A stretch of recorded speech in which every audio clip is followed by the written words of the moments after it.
Imagemo. Imagemo. Imagemo. Imagemo. Imagemo. Imagemo. Imagemo. Imagemo. Bonjour, c'est Marie Lalande au micro d'Imagemo à voix haute, épisode du 7 juin 2026, le dernier de la saison déjà.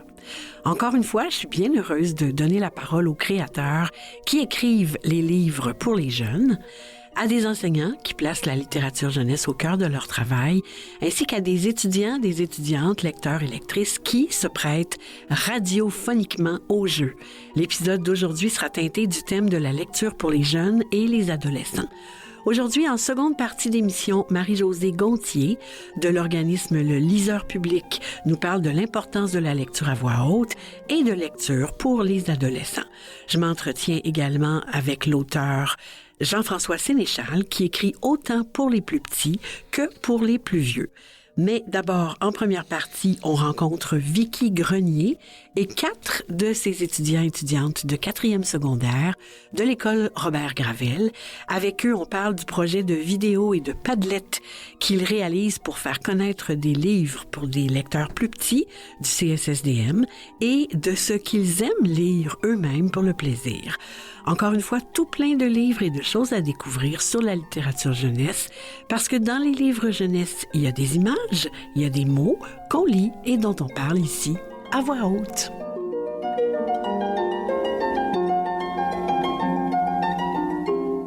Dis-moi ce que tu lis. Dis-moi ce que tu lis, c'est le moment de l'émission où on rencontre des gens qui lisent et qui parlent des livres jeunesse. En studio aujourd'hui, il y a toute l'effervescence de l'adolescence. Je salue d'abord Vicky Grenier, enseignante de français à l'école secondaire Robert Gravel à Montréal. Bonjour Vicky. Bonjour. Et avec nous, Vicky, on a 4 de vos étudiants, Jazz Thérien, Anaëlle Revel, Célia Talbot et Arnaud Barbouchi. Bonjour à vous. Bonjour. Salut. Vicky, qu'est-ce que vous pouvez nous dire à propos de votre école, Robert Gravel? En fait, Robert Gravel, c'est une école de théâtre. C'est une toute petite école qui est dans le plateau Mont-Royal, donc dans le Myland. Environ 480 élèves. Et la particularité de l'école, c'est que tous les élèves étudient en art dramatique. Puis, il y a 2 profils. Tu peux choisir d'aller en production ou en interprétation. Donc, on voit vraiment les bases du théâtre, autant en production que dans des projets stimulants comme la capsule lecture qu'on va venir présenter aujourd'hui. Puis, c'est dans l'art dramatique est vraiment un prétexte pour que ces jeunes-là se rendent jusqu'en secondaire 5 puis qu'ils aient un diplôme. Est-ce qu'ils choisissent leur profil dès leur entrée à Robert Gravel? Quand tu arrives en secondaire 1, tu fais de tout. Puis c'est à partir de secondaire 2 que tu choisis ce que tu veux faire. OK. Et donc, c'est une petite école, effectivement. Puis Robert Gravel, pour ceux qui le connaîtraient pas ou qui l'auraient pas connu, c'était vraiment un acteur exceptionnel. Oui, c'est une figure marquante du théâtre qui a fondé le théâtre expérimental, la LNI, avec Yvon Ponton. Donc, Oui, c'est ça. Moi, je l'ai vu dans des émissions pour enfants, jeunesse, son interprétation du serpent. Faut voir ça. Et plutôt, donc, vous en avez parlé un petit peu, plutôt pendant la saison de Imagemo, on a reçu Radia Chériaf, qui est l'une des bibliothécaires du CSSDM. On la salue. Bonjour Radia. Elle m'avait parlé d'un projet stimulant que vous proposez à vos étudiants et vos étudiantes de 4e secondaire. Qu'est-ce que c'est, ce projet? En fait, c'est un projet qui a pris vie durant la pandémie.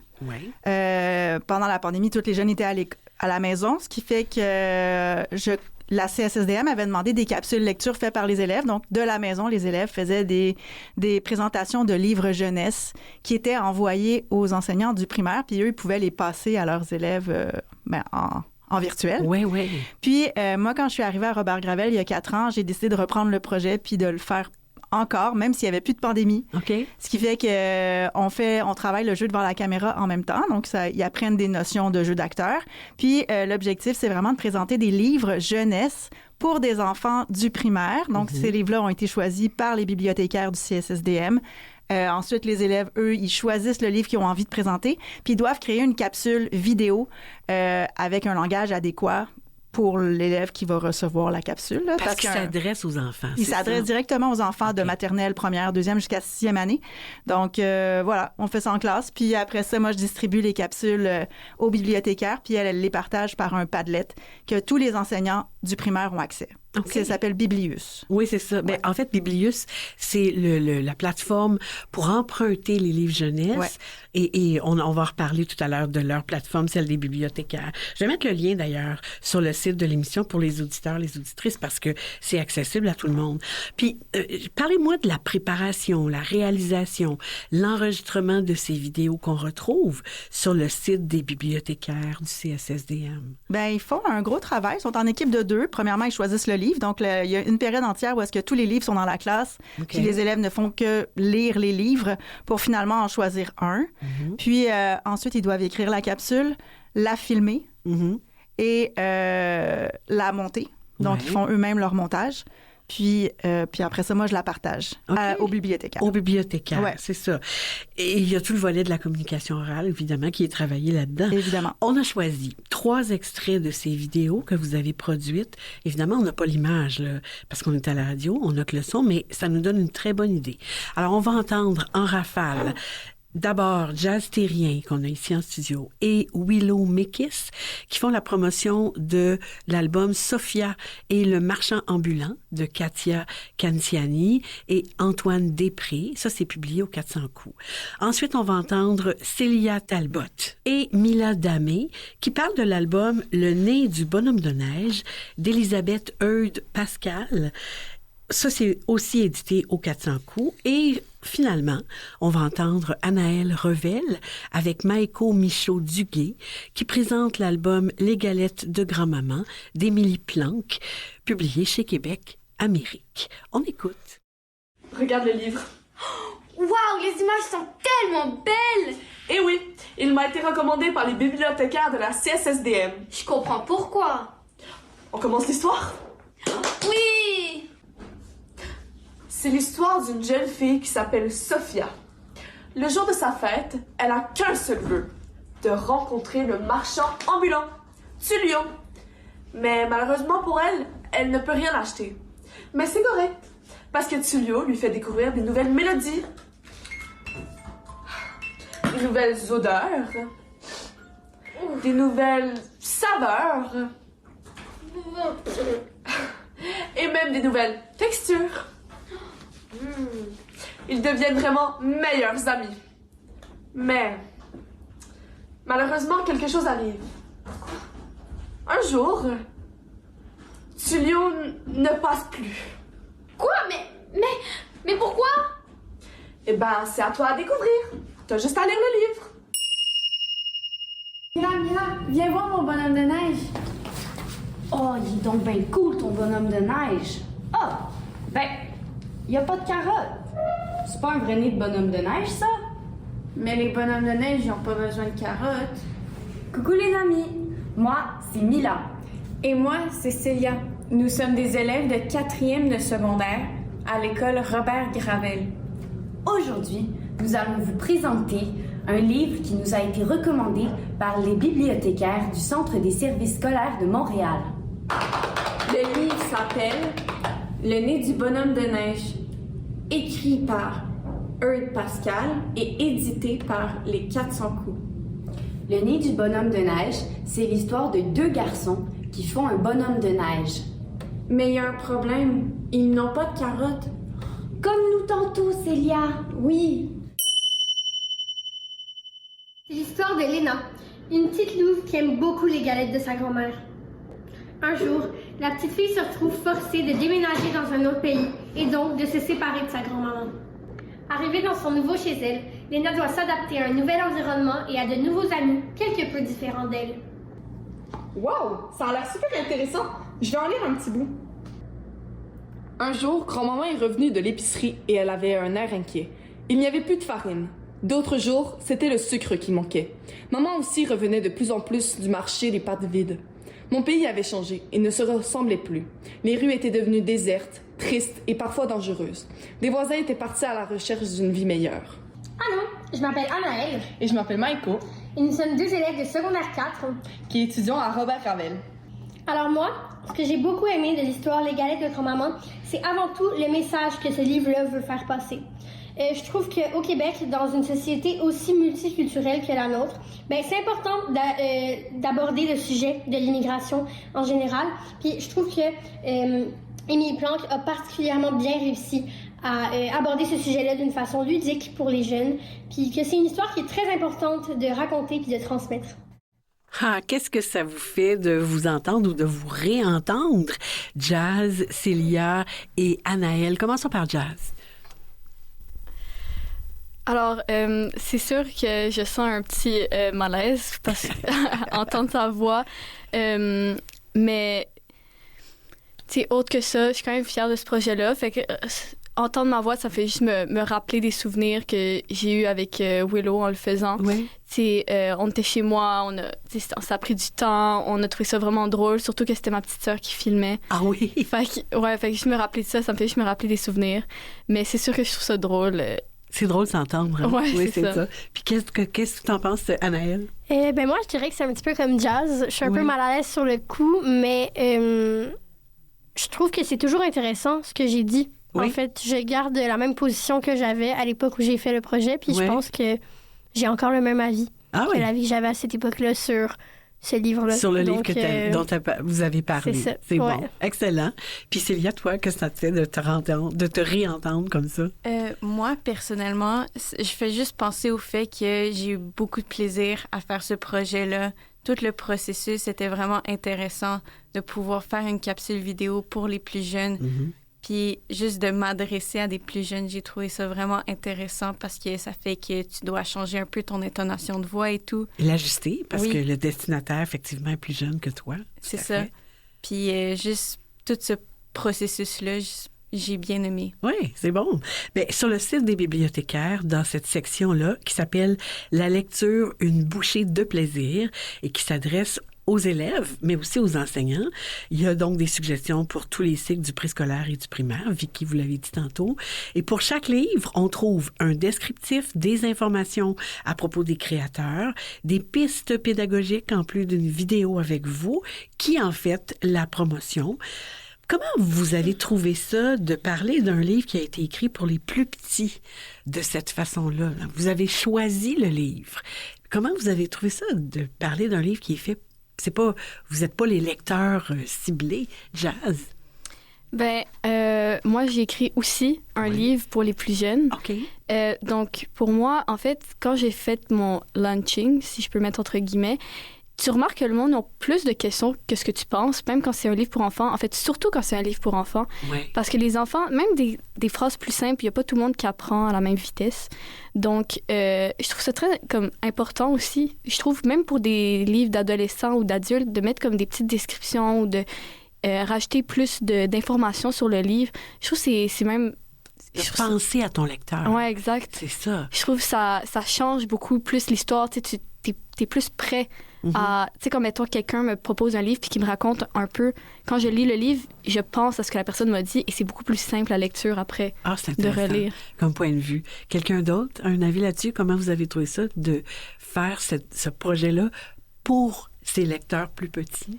Moi, j'ai trouvé ça vraiment intéressant, puis je trouve que c'est aussi quelque chose d'assez nécessaire. Je pense que dans le développement d'un enfant, la lecture en général, c'est vraiment génial. En fait, moi, j'ai eu la chance d'avoir des parents qui m'ont beaucoup lu des livres jeunesse quand j'étais petite, puis je pense que c'est ça qui a fait développer un petit peu mon envie de lire, ma passion pour la littérature en général. Puis j'ai trouvé quand même mon livre intéressant. Oui, rappelle-nous, qu'est-ce que c'était ton livre, Moi, mon livre, c'était Les Galettes de grand-maman. Oui. C'était un livre qui abordait justement les thèmes de l'immigration. Oui. Puis j'ai trouvé ça super intéressant. Puis comment un thème qui est aussi, je vais pas dire lourd, mais qui est sérieux, aussi complexe, sérieux, pouvait être abordé d'une façon assez ludique puis assez simple pour que l'enfant arrive à comprendre de quoi on parlait sans trop se prendre la tête avec la difficulté du sujet. Donc, j'ai trouvé ça vraiment intéressant. Ah, c'est bien, c'est bien. Et Célia, est-ce que tu veux ajouter quelque chose? Oui, je voudrais dire que moi et Mila, nous avions choisi un livre vraiment plus visé pour les plus jeunes. Donc, qu'est-ce que c'était déjà? Le Nez du bonhomme de neige. Oui. Et donc, quand tu lis un livre visé pour les enfants de 3-4 ans, tu te rends compte qu'un livre, ça doit être vraiment simple pour la compréhension. Ouais. Et je me redis que quand j'étais petite et que ma mère me lisait des livres, je me rendais pas compte de la simplicité et donc de replonger dans des livres d'enfance. Je trouve ça vraiment intéressant de voir comment le développement du cerveau humain peut évoluer. Ah oui, oui, et grâce à la lecture, oui. Ça contribue. Arnaud, est-ce que tu veux ajouter quelque chose? Oui, ben moi, on n'a pas entendu mon extrait. Non, mais moi j'ai c'est fait bien dommage d'ailleurs. Oui, j'ai fait mon travail sur le livre Les Semons de la métisse, écrit par Christine Beaulieu. Oui. Et moi, c'est un livre qui est pour les gens de tous âges. Oui. Donc, ça n'a pas été si dur. On a quand même pris un ton plus enfantin. Oui. Mais il n'était pas si jeune, notre public cible. Non, parce que votre public cible, Les Semons de la métisse, c'est le 3e cycle. C'est ça. Donc, 5e, 6e année. Ouais. Donc, ça n'a pas été si dur à faire. Effectivement. Et vous êtes maintenant tous les 4 en 4e secondaire. J'aimerais ça que vous me parliez du projet ou de l'expérience que vous avez vécue à Robert Gravel, que vous avez aimé le plus dans vos 4 années de secondaire. On commence avec Anaëlle. Ben moi, je pense que comme beaucoup d'élèves, j'aurais tendance à dire que les meilleures expériences à Robert Gravel sont, et de loin, les pièces de théâtre de fin d'année. Évidemment, vous êtes là pour ça. Hein? Voilà. Ouais. Mais si j'avais à aller ailleurs, je pense que je dirais tout ce qui est... tout ce que j'ai fait de plus clownesque, un peu. Donc, en secondaire 1, notamment, on travaille le jeu clownesque. En général, j'ai adoré travailler là-dessus. Cette année, j'ai eu la chance, dans notre pièce de théâtre, de faire de la pantomime, donc qui est quand même assez similaire au jeu clownesque. On est vraiment dans l'exagération des mouvements puis des émotions. Puis j'ai remarqué à quel point c'est quelque chose qu'on fait pas tant que ça en théâtre. On dirait, particulièrement au Québec, on fait plus des affaires traditionnelles, on veut raconter des histoires, alors qu'en fait, on oublie parfois que le jeu clownesque, c'est pas juste pour les enfants. C'est vraiment quelque chose qui s'adresse à tout le monde, puis qui est intéressant autant à faire qu'à regarder. Puis j'ai trouvé ça vraiment génial à Robert Gravel de travailler là-dessus. Excellent que ça vous permette ça. Jazz, toi? Alors, c'est sûr que, comme Anaëlle l'a dit, les spectacles, c'est un plus. Mais contrairement à Anaëlle, par contre, moi, le jeu clownesque, c'est moins mon truc. Et en Sec 3, on a fait du théâtre forum. Qu'est-ce que c'est? C'est plus un théâtre plus réaliste. C'est tu abordes des sujets qui sont d'actualité et tu en mets dans ta pièce de théâtre. Et puis, tu joues vraiment plus réalistement. Un peu, ouais. Et j'ai eu la chance qu'il y a un organisme qui est venu dans notre classe pour faire des auditions pour faire une pièce de théâtre forum pour cet organisme-là. Et avec 4 autres de mes amis, on a été pris. Sélectionnés, oui. Oui, exact. Et c'était vraiment le fun. T'sais, le processus, c'était vraiment... on est allé chercher plus loin parce qu'après le théâtre forum en classe, le reste de notre classe faisait d'autres projets, alors que nous, on continuait encore plus à travailler sur notre pièce avec cet organisme-là. On continuait. Puis rendu à la pièce, c'était vraiment le fun. Il y a eu un peu d'improvisation aussi, parce qu'il y a eu genre une rencontre après.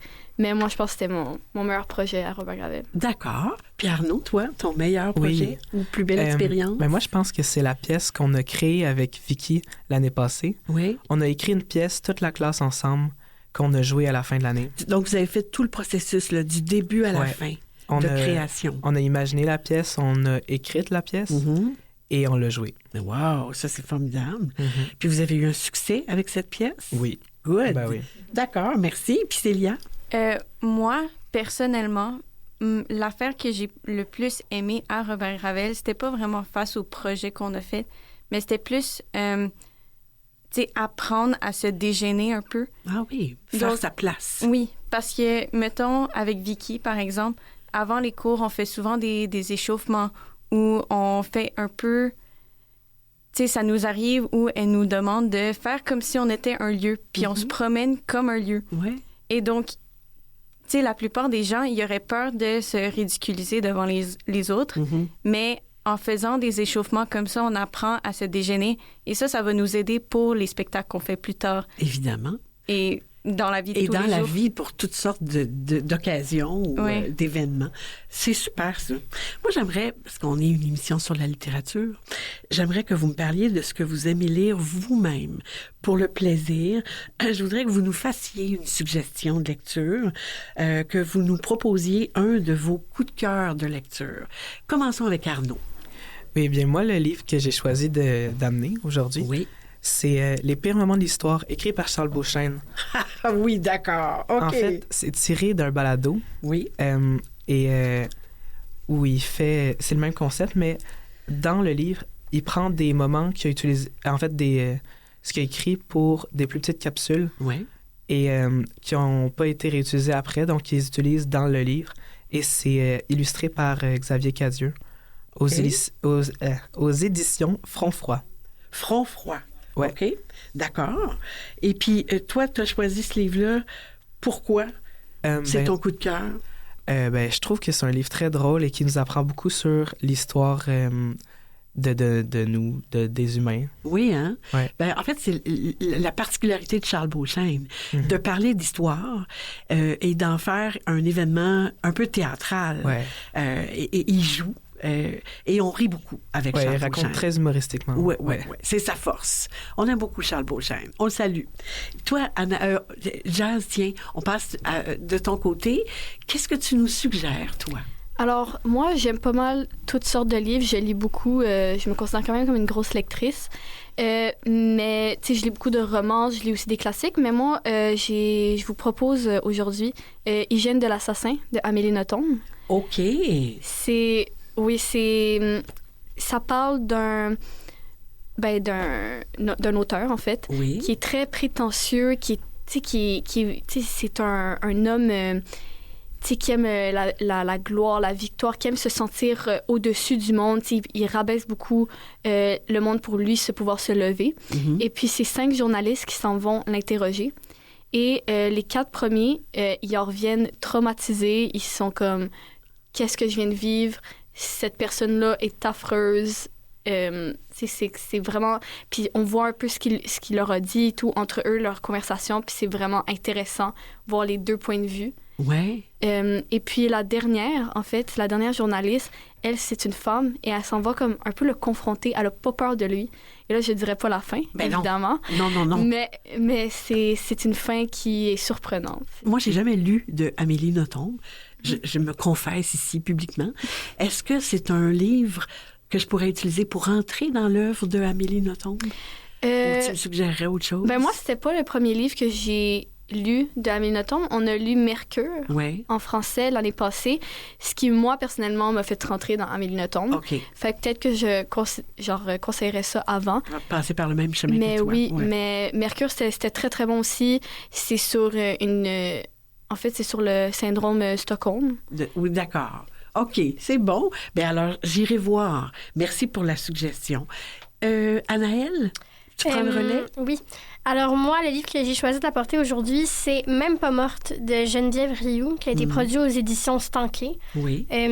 Alors, ça raconte l'histoire de Stéphanie, qui est une jeune femme qui va malheureusement vivre une tentative de viol. Oui. Puis, en fait, le livre raconte toute sa reconstruction suite à ça. Puis, moi, en général, j'ai tendance à lire des lectures très, très psychologiques. Okay. J'aime beaucoup les sujets lourds, les sujets sensibles en général. C'en est un, ça, hein? Exactement, oui. Je ne saurais pas vraiment dire pourquoi. Vraiment, c'est une préférence. Ouais. Puis j'accorde aussi beaucoup d'importance à la littérature québécoise. Donc, j'ai tendance beaucoup à chercher des livres qui sont québécois. Je vais prioriser les livres québécois ou du moins les livres qui ne sont pas des traductions de l'anglais ou de d'autres langues. Puis, ouais. Et donc, cette suggestion-là, tu en avais apporté 2. Hein? J'en avais apporté 2. Tu veux-tu nous parler rapidement, juste nous nommer ton autre titre? Mon autre livre, c'est La bête à sa mère. Donc là, j'ai apporté la version intégrale parce que c'est une trilogie. La bête à sa mère, La bête et sa cage et Abattre la bête. De David Goudreau. Encore une fois, aux éditions Stanké. Oui. Ça, c'est l'histoire d'un homme que je qualifierais comme un psychopathe, en fait. Tout à fait. Je le qualifierais d'un psychopathe, moi aussi. Et puis, le livre... Mais on l'aime pareil. Oui, en fait, le livre est centré. On est dans sa tête. Oui. Puis l'objectif, c'est un peu de t'attacher au personnage. Puis tout ce qui se passe, c'est comme, je veux pas qu'il se fasse pogner, je veux pas qu'il lui arrive ça, mais en même temps, tu y réfléchis tout au long, puis t'es comme, on l'aime pas. Il tue des gens, ça a pas d'allure. Donc, la trilogie commence à sa naissance, ça termine à sa mort. Donc, vraiment, on voit toute sa vie. Puis c'est vraiment axé sur le fait d'apprécier un personnage parce qu'au fond, le fait d'être dans sa tête, ça te fait l'aimer, même si le personnage est complètement haïssable. Tout à fait. Donc, 2 sujets durs par 2 auteurs qui sont un couple dans la vie. Oui. Tu savais ça, hein? Oui. Et on termine avec toi, Célia. Oui. Moi, je suis plongée dans la nostalgie de mon enfance. J'ai choisi un classique, Le Petit Prince. Oh, bon, tiens. Écrit et illustré par Antoine de Saint-Exupéry et de la maison d'édition Folio. Oui. Et j'ai trouvé que c'était vraiment important de choisir ce livre-là. Oui. Pourquoi? Mais je sais pas. Étant une personne qui adore les contes de fées, ça, c'était le premier que j'ai lu. Ah oui, ça, c'est bon. C'est intéressant de présenter ça comme un conte de fées. Oui. Ouais. Puis je trouve que toute la métaphore derrière ce livre-là, ça peut en dire beaucoup sur nous-mêmes quand on le lit parce qu'on se voit dans le personnage, puis on peut en apprendre plus sur le monde. Oui. Ah oui, mais c'est une œuvre, c'est un classique. Oui. On le connaît, c'est vraiment un classique. Je te suggérerais, je sais pas si tu as déjà lu Clémentine Beauvais, qui est une autrice française qui écrit pour les jeunes, mais aussi pour les adultes, pour les enseignants aussi. Puis elle a commencé une série où elle démonte des classiques. Elle en fait des enquêtes. Donc, son enquêteur, c'est Bayard. Et ils enquêtent sur des classiques pour trouver un peu ce qui est derrière. Et elle en a fait un livre sur Le Petit Prince. C'est vraiment une enquête. Clémentine Beauvais, ça vaut vraiment la peine. Je te fais un lien, là, puis je te suggère ça.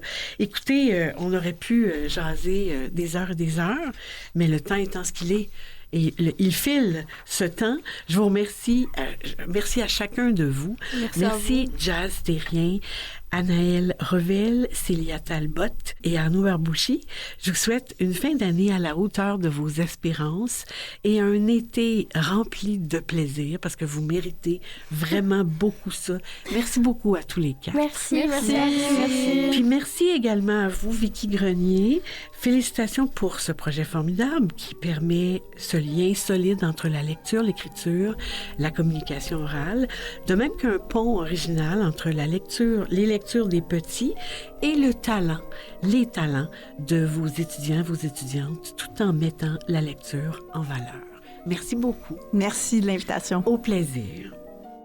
Restez avec nous. Après cette courte pause, Marie-Josée Gontier de l'organisme Le Liseur Public nous parle de l'importance de la lecture à voix haute pour les jeunes et de différents types de lecture pour les adolescents, les adolescentes. Et on termine l'émission en beauté avec l'auteur Jean-François Sénéchal qui écrit pour les petits, pour les jeunes et pour les adultes des livres qui touchent, qui font discuter et réfléchir. À tout de suite.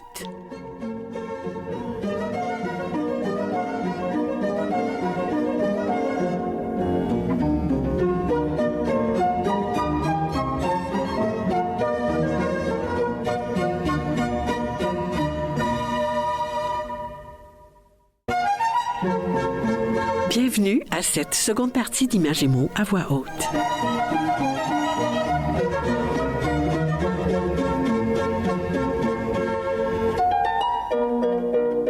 Coup de cœur de lectrice. On accueille maintenant Marie-Josée Gontier du Liseur Public. Bonjour Marie-Josée. Bonjour Marie.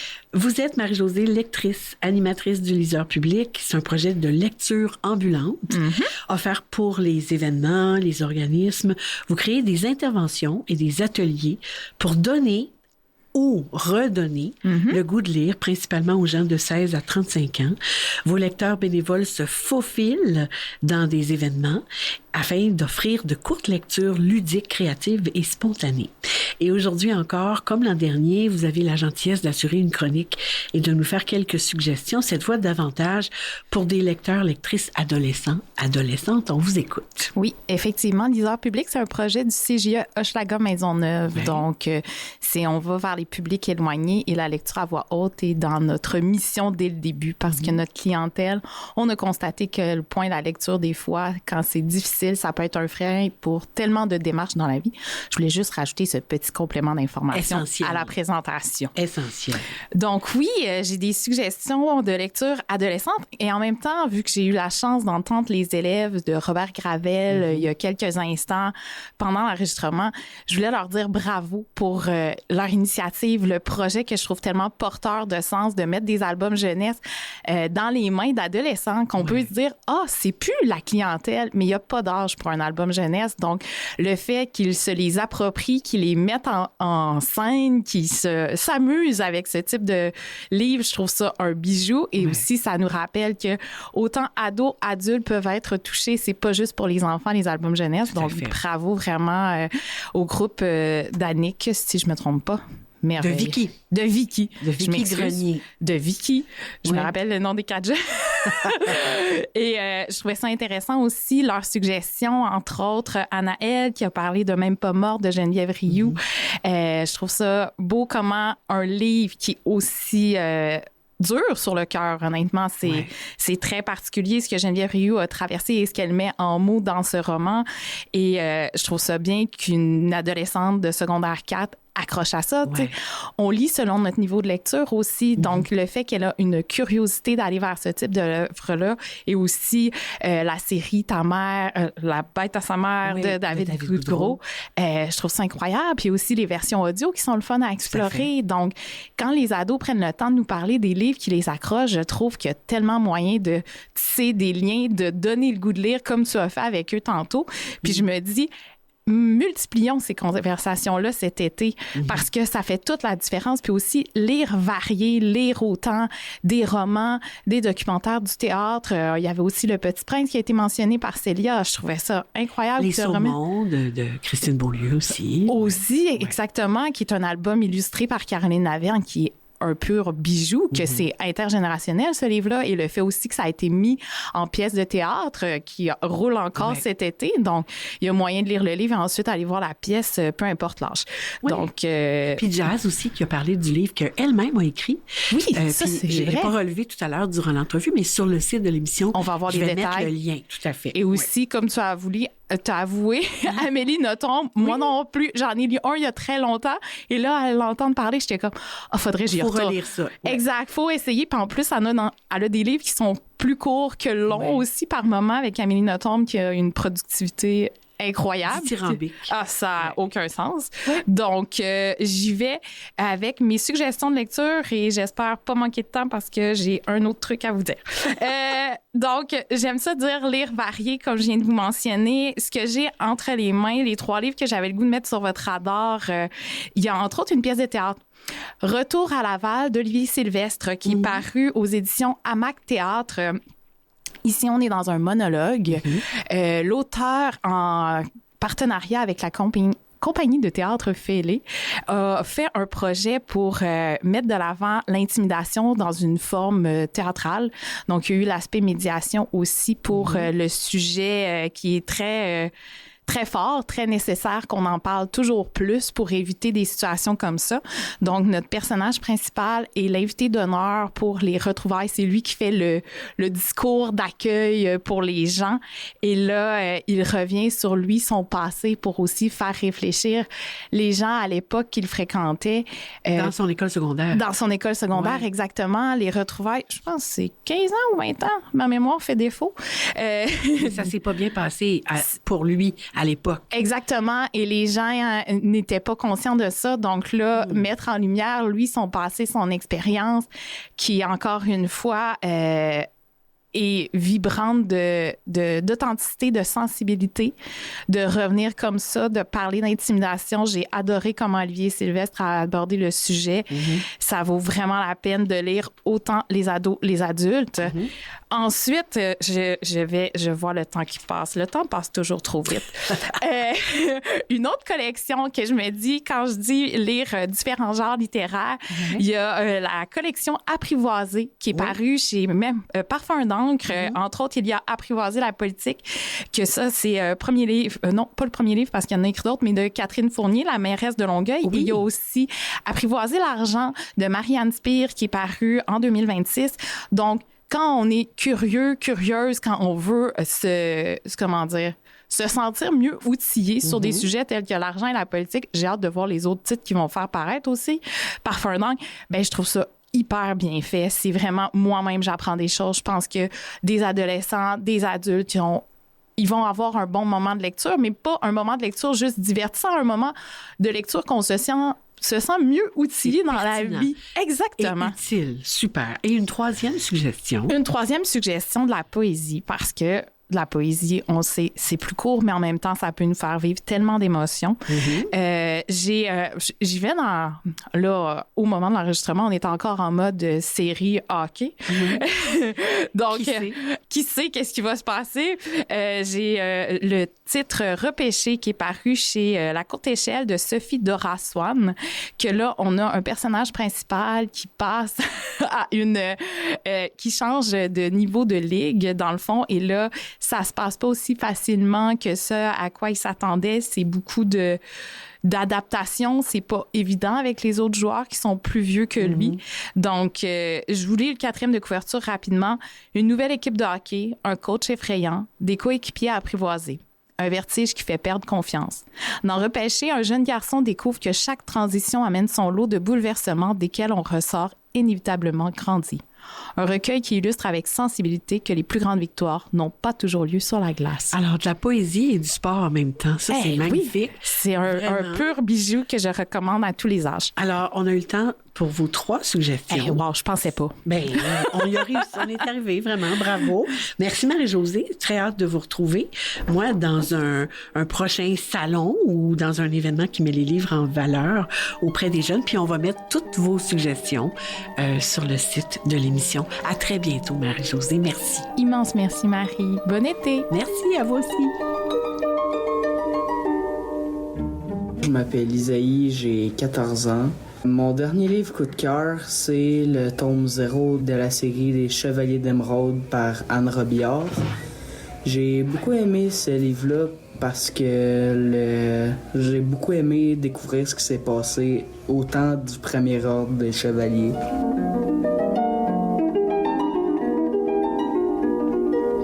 Je m'appelle Eliane, j'ai 14 ans.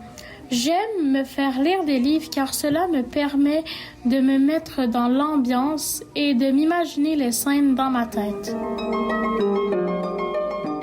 Je m'appelle Aline, j'ai 14 ans. J'aime les livres qui parlent d'horreur parce que ça me fait vivre des émotions. Dans les coulisses du livre. Dans les coulisses du livre, c'est le moment de l'émission où on rencontre des gens qui font les livres jeunesse. Je reçois maintenant avec grand plaisir l'auteur Jean-François Sénéchal. Bonjour Jean-François. Bonjour. Bienvenue à Images et mots à voix haute. Merci. On vous a reçu en novembre 2024. Vous aviez assuré de main de maître la tribune littéraire de grandes personnes en parlant du livre L'Inoubliable de Lobeauchêne qui est édité à La Courte Échelle. Mais aujourd'hui, Jean-François, les honneurs sont pour vous. On met le follow ici. D'accord. Et félicitations d'entrée de jeu, parce que vous venez de remporter le prix des libraires pour l'album Je n'aurai plus peur dans la catégorie Album Jeunesse Québec. Et on félicite également l'illustrateur Simonet Réa, je prononce comme il faut, et l'équipe de la maison d'édition Comme des géants. Bravo. Merci. Vraiment, c'est un livre magnifique. On va en reparler, mais avant, permettez-moi de vous présenter aux auditeurs et aux auditrices, Jean-François. Vous êtes notamment l'auteur de la trilogie Chris, Le Boulevard, Au Carrefour et Les Avenues, quand on met tout ça ensemble, qui a été repris au théâtre, d'ailleurs, que j'ai vu, qui était une adaptation vraiment magnifique, de Feu, de 3 fois ma vie, de la série Les Enquêteurs de la Ruelle et de 3 albums pour les plus jeunes. Colette n'a besoin de personne et je voudrais te dire, en plus de Je n'aurai plus peur. Vous êtes né au milieu des livres de vos 2 parents et vos 2 parents étaient enseignants. Je l'avais dit la dernière fois quand je vous avais présenté, la joie pour certains, le désespoir pour d'autres.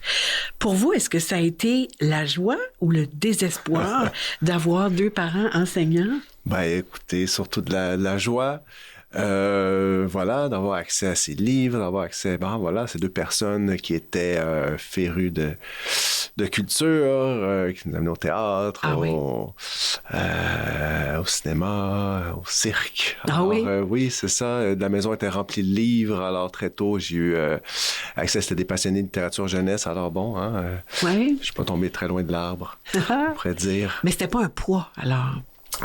Bon, écoutez, c'est sûr que,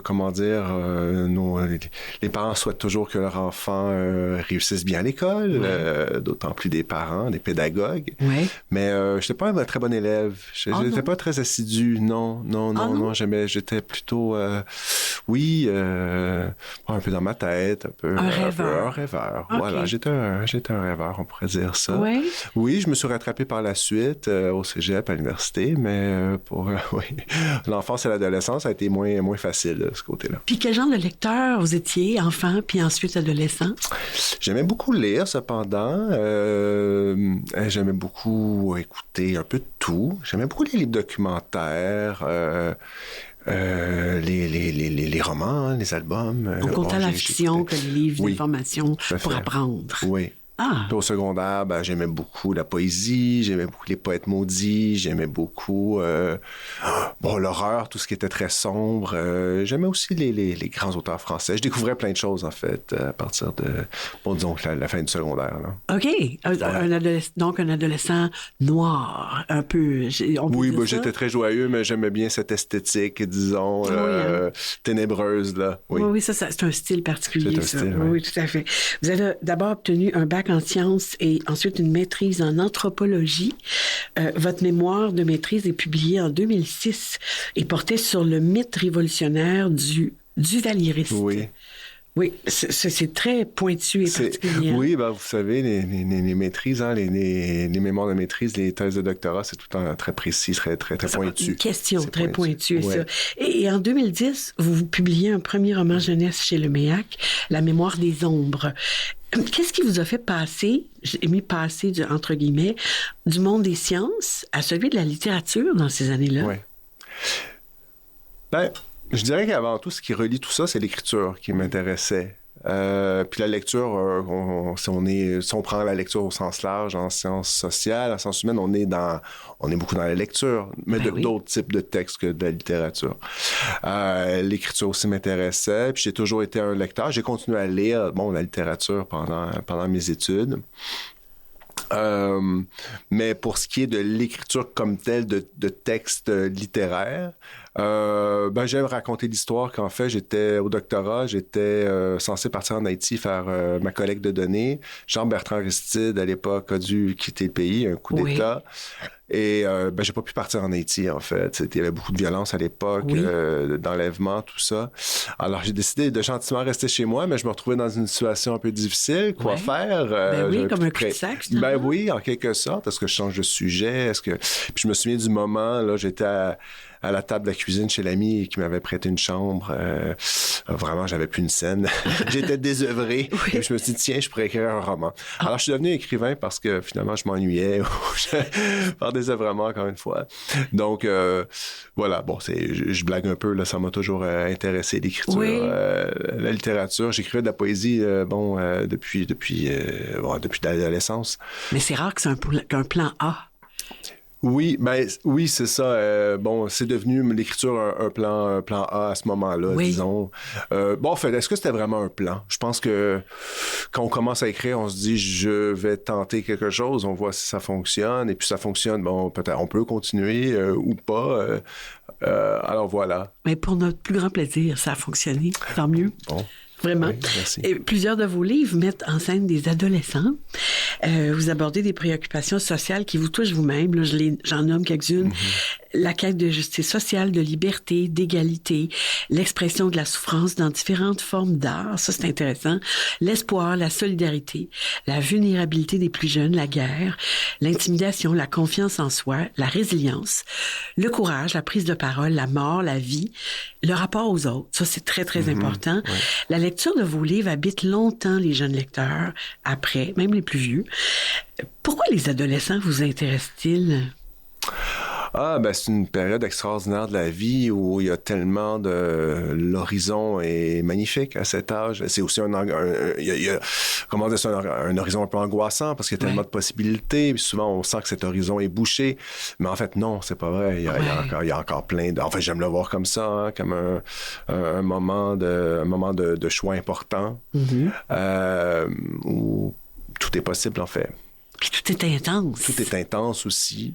Alors, en fait, c'est souvent des récits initiatiques. Hein? Oui. C'est des quêtes initiatiques. Oui. Alors, j'aime beaucoup, moi, les quêtes initiatiques. Oui. Je trouve ça fort. Voilà. Puis c'est des sujets, oui, effectivement, vous les avez nommés, mais je pense que ça vient pour faire un lien avec l'anthropologie. Il y a un lien à faire avec les sciences sociales. Hein? C'est des thèmes souvent assez à caractère social. Ouais. Donc, c'est quelque chose qui m'a suivi. C'est ma petite couleur, là. C'est mon angle, là, que j'aime beaucoup. Oui, la marque. Ouais. C'est l'échelle. Vous avez aussi écrit des albums illustrés qui s'adressent à des lecteurs un peu plus jeunes. Est-ce qu'il y a un groupe d'âge ou de lecteurs pour lequel vous préférez écrire? En fait, est-ce que vous écrivez pour un lectorat en particulier quand vous écrivez? Est-ce que vous choisissez? Il y a un cadre, c'est sûr, qu'on tente de... Comment dire? Mais en fait, j'aime dire que j'écris avec les jeunes et pas pour les jeunes. Oh, j'aime ça, cette nuance-là. L'idée que les jeunes sont dans mon travail, ce sont mes personnages, ce sont aussi mes vis-à-vis, mais quand j'écris comme tel au quotidien, non, je pourrais pas dire que je pense à un public spécifique. Une fois que le projet est défini, je me lance et puis voilà. Oui. Puis qu'est-ce qui vous a amené à écrire les albums pour les plus petits, par exemple? Je pense à Je voudrais te dire ou le plus récent, celui qui a gagné le prix. C'est toujours des situations un peu uniques. Pour la série Les Enquêtes secrètes, oui, aussi. C'est mon amie Julie qui m'a approché, qui m'a dit « Est-ce que ça te tente de faire des livres qu'on pourrait illustrer avec des photos? » Je me suis dit « Oh, c'est un beau défi. Oui. J'aime les défis. » Alors, j'ai accepté. Et pour qu'est-ce qui est des albums qui ont suivi, c'est Nadine Robert de chez Comme des Géants qui m'a approché, tout simplement, qui m'a dit « Est-ce que tu aurais quelque chose dans ton tiroir? » Et j'ai dit oui. J'ai un texte. Et puis, 2 heures plus tard, elle me disait ça va, on va de l'avant. Illustré magnifiquement. Oui, par Chiako Kada, une illustratrice de grand talent japonaise. Oui. Et vous rencontrez souvent les jeunes, donc les adolescents, lors d'ateliers scolaires. Vous en parlez d'ailleurs dans 2 textes, puis je les nomme parce que ça vaut la peine de les lire. Il y en a un qu'on peut lire dans le livre Rencontre, quand les créatrices et créateurs de livres entrent à l'école. C'est publié chez Druide. Puis l'autre, ça se trouve dans le collectif 15, dont le titre de votre texte à vous, c'est « Lettre à ma fille ». Votre vraie fille, publiée chez Le Méac Jeunesse. Qu'est-ce que vous leur dites à ces jeunes quand vous les rencontrez dans les écoles? Qu'est-ce que vous leur faites vivre?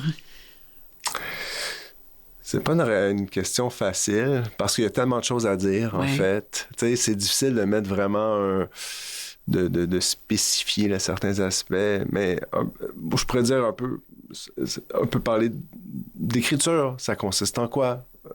Pour ma part, à moi, chacun a ses façons de faire, chacun a ses façons de faire. Un peu démystifier cette pratique assez particulière qui est associée à un paquet de clichés un peu, tu sais... L'écrivain sombre dans son antre, oui. Tout à fait. Donc, il travaille absolument seul, alors qu'on est bien entouré, on peut avoir un bon éditeur, des lecteurs. Alors, c'est ça, j'essaie de leur parler et puis de leur montrer comment ça s'insère l'écriture dans la vie. Je pourrais dire ça. En fait, souvent, on a l'impression que l'écriture, c'est un peu à l'extérieur de la vie, comme c'est vraiment une sphère séparée, alors que c'est exactement le contraire. La vie et l'écriture, ça va main dans la main. Notre vécu va fortement influencer notre écriture, et même vice-versa, je dirais. Donc, et en vieillissant, en grandissant, en maturant, notre écriture aussi va changer, puis nos thèmes vont changer. Et voir cette espèce de dynamique existentielle, en quelque sorte, qui est fondamentale dans l'écriture. Puis vous les faites écrire aussi. Je les fais écrire quand ça se prête, quand c'est possible. Pour leur faire vivre cette expérience de l'écriture qui peut être encore une fois, vu comme étant un peu, souvent difficile, étrangère en quelque sorte. Hein? Il y a quelque chose de pas naturel d'écrire, à la différence de parler, par exemple. Oui. Hein, biologiquement, on n'est fait pour parler, on n'est pas fait pour écrire. Alors, c'est un langage, c'est un langage, l'écriture. C'est un code. C'est un code, c'est très codifié. Alors, c'est un peu intimidant parfois, mais j'essaie de leur montrer comment, justement, l'écriture peut faire partie de la vie, de notre vie, comment ça peut être un reflet, tu sais, un peu tuer la distance entre le texte et soi-même. Oui, et c'est ça qui est précieux. Donc, partir de soi aussi. Partir de soi, oui. Je voudrais qu'on revienne sur l'album Je n'aurai plus peur, qui a remporté récemment le prix des libraires du Québec. Je résume pour les auteurs, les autrices, un petit résumé, là, je m'inspire du site de l'éditeur. C'est la nuit, tout est calme. Il y a une maman lapin, ils sont petits, qui ont une conversation difficile. Ce dernier hésite à lui confier une scène de violence dont il a été témoin dans la cour d'école. La maman et son fils ont dû fuir un pays en guerre. Alors lui, le petit, il a conscience de la gravité de cette violence, mais grâce à l'amour de sa mère qui lui avoue ses propres peurs, le garçon trouve le courage dont il a besoin pour agir et il s'endort rassuré. Puis la fin annonce une promesse d'espoir. Il y a une fin qui est assez ouverte. Dernière image intéressante. C'est un album fort pour parler avec les enfants d'intimidation, d'abus de pouvoir, du courage nécessaire pour que ça arrête, d'immigration, de guerre et aussi d'empathie. C'est intéressant, 2 couleurs de texte pour marquer les 2 personnages, le dialogue. Les illustrations sont magnifiques. Elles appuient le texte. Elles font voyager dans le temps. Elles montrent des souvenirs de la guerre dans le pays d'avant, les événements troublants aussi dans la cour d'école et la confiance entre les 2 lapins dans la chambre. L'illustrateur Simone Rea est italien. Est-ce que c'est vous qui l'avez trouvé? Parce que je sais que vous avez un amour pour l'Italie. Oui. Non, c'est pas moi. C'est le grand talent de Nadine Robert, l'éditrice chez Comme des Géants, de trouver des illustrateurs de talent qui vont compléter magnifiquement les textes. Donc, c'est elle. Puis finalement, évidemment, ça m'a beaucoup plu qu'il soit italien parce que ça renforce mes liens. Ben oui, ça donne une autre occasion d'y aller, finalement. Tout à fait. J'ai rencontré Simone Rea, d'ailleurs, lors de ma dernière visite en Italie, à Rome. Et il parle pas français ni anglais. Ça devait être intéressant. Vous, est-ce que vous parlez italien? Très, très peu. Alors, ça a été une discussion. Quelques verres de vin ont aidé la communication. Toujours. Oui, ça a été une expérience intéressante. Mais c'est vraiment un apport extraordinaire. Il vient de gagner, Simone, en Italie, le prix du meilleur illustrateur jeunesse pour la littérature jeunesse en Italie. Alors, avec ce livre-là. Ben ça, c'est bien. Oui. Alors, bravo encore une fois. Qu'est-ce que vous avez actuellement comme projet d'auteur? Qu'est-ce qu'on va pouvoir lire bientôt de Jean-François Sénéchal? Puis, j'avais une petite question en dessous. Vous aviez un projet. J'ai lu ça en m'informant sur vous. Le roman L'espoir sans la terre. Puis la parution avait été anticipée pour l'automne 2024. J'ai cherché, je l'ai pas trouvé. Qu'est-ce qu'on peut dire de ça? Ah, ben, le titre s'est transformé. Alors, c'est devenu 3 fois ma vie qui a été publié en 2024. Alors, c'est mon dernier roman. Qui aborde aussi le thème des réfugiés, mais aussi, c'est pour un public un peu plus averti. Oui. Avec, j'y parle d'une dimension plus politique, on pourrait dire. Hein. Je parle de racisme, de la montée d'extrême droite. J'y parle de xénophobie. Alors oui, c'est un roman, ça bouge beaucoup. Et qui vient nous chercher, qui nous fait réfléchir aussi. Ah, ben c'est toi, lecteur, de le dire. Le lectorat. Je n'ai pas lu celui-là, je vais me précipiter dessus. Jean-François, c'est la tradition, à Images et mots à voix haute. On demande aux invités de nous proposer un de leurs coups de cœur littéraire jeunesse. Est-ce que vous avez une suggestion pour nous? Ah oui, je dirais, on a parlé d'albums illustrés. Oui. Alors moi, je dirais L'Abri. Ah oui. Illustré par Chen Lang et écrit par Céline Claire. Magnifique album qui parle d'empathie, d'entraide, de tolérance, d'accueil.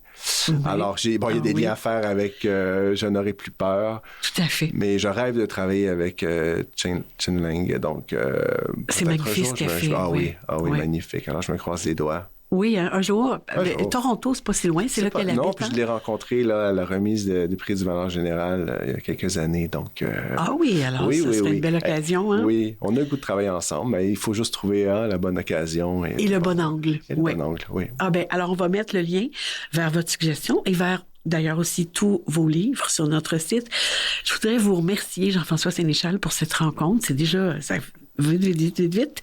Bravo encore pour ce prix des libraires et pour tous les autres. Hein. On dirait que tout ce que vous touchez vous mérite de vous retrouver finaliste ou lauréat de plusieurs prix littéraires. Ça, ce sont pas mes mots à moi, ce sont ceux de la personne qui m'aide à faire la recherche. Vraiment, je le souligne, c'est vrai. Merci pour ces élans qui vous portent et qui font de vous un auteur qui donne une voix au laissé pour compte, qui met en lumière la vulnérabilité humaine, de même que la force des relations, des liens qui se tissent entre les individus et dans la communauté. Merci d'offrir aux jeunes des textes forts qui font réfléchir et qui élèvent la discussion tout en les exposant à la grande qualité de votre écriture. C'est vraiment un plaisir de vous lire et un plaisir de vous recevoir. Merci. Merci à vous. Merci. Au revoir. Au revoir. Voilà, c'est tout pour aujourd'hui. Je remercie les invités et collaborateurs, Vicky Grenier et ses étudiants de l'école Robert Gravel, Jazz Thérien, Anaëlle Revel, Célia Talbot et Arnaud Barbouchi, Marie-Josée Gontier du Liseur public, l'auteur Jean-François Sénéchal, Michel Brûlé pour le soutien à la préparation, Mathieu Tessier en régie, au montage et à la mise en onde, Patrick Favreau, chef des opérations, production et diffusion, et Jean-Sébastien Laliberté, directeur de la radio. Au plaisir de vous retrouver, je l'espère sincèrement, quelque part lors de la saison prochaine. D'ici là, je vous souhaite un été digne de mention et surtout le plaisir de lecture enlevante et captivante dans des endroits magiques.